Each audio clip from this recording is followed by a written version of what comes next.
ఇప్పుడు మీరు కొట్లాడితే మేము ఉండేది కయ్యా జరాగు ఏం సంగతి సంగతి చెప్పు.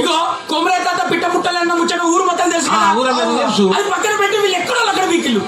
ఆ కోపంతో తాత ఊరి చూడు బాబు ఎట్లా మాట్లాడతాడు. మా తాత ఊరికి ఎందుకు కొడతారా? ఇట్లా నోటికి ఎంత వస్తుందో మాట్లాడతారా? మాట్లాడతారా? ఎంతమంది చావాలి మీ వల్ల ఊర్లే? అరే అసలు మా తాత ఊరికి కొట్టిన సాక్ష్యం ఏముందిరా?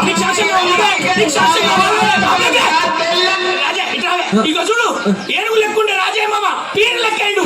నీళ్ళు పోతాడు. ఇది చూడు ఎట్లుంటే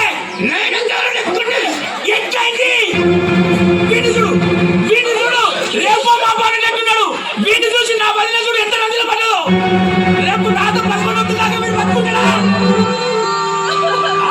నిమిషాలు మీకు అర్థమైతే లేదు. ఇవాళ వీళ్ళ పట్టిండు, రేపు మీకు పడతాడు, ఎల్లుండి ఊరికి పడతాడు, తర్వాత ఊరంతా వల్ల కాడే.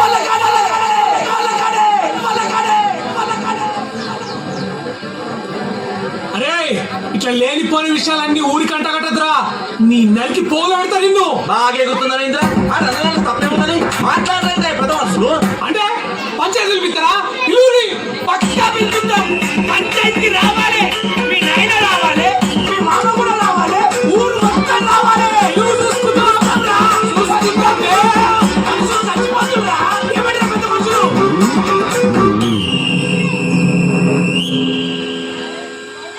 ఆ బేకార్ గాను గంత చేసినా నేను ఎంత మర్యాద చేయనో అంత మర్యాద చేసిన.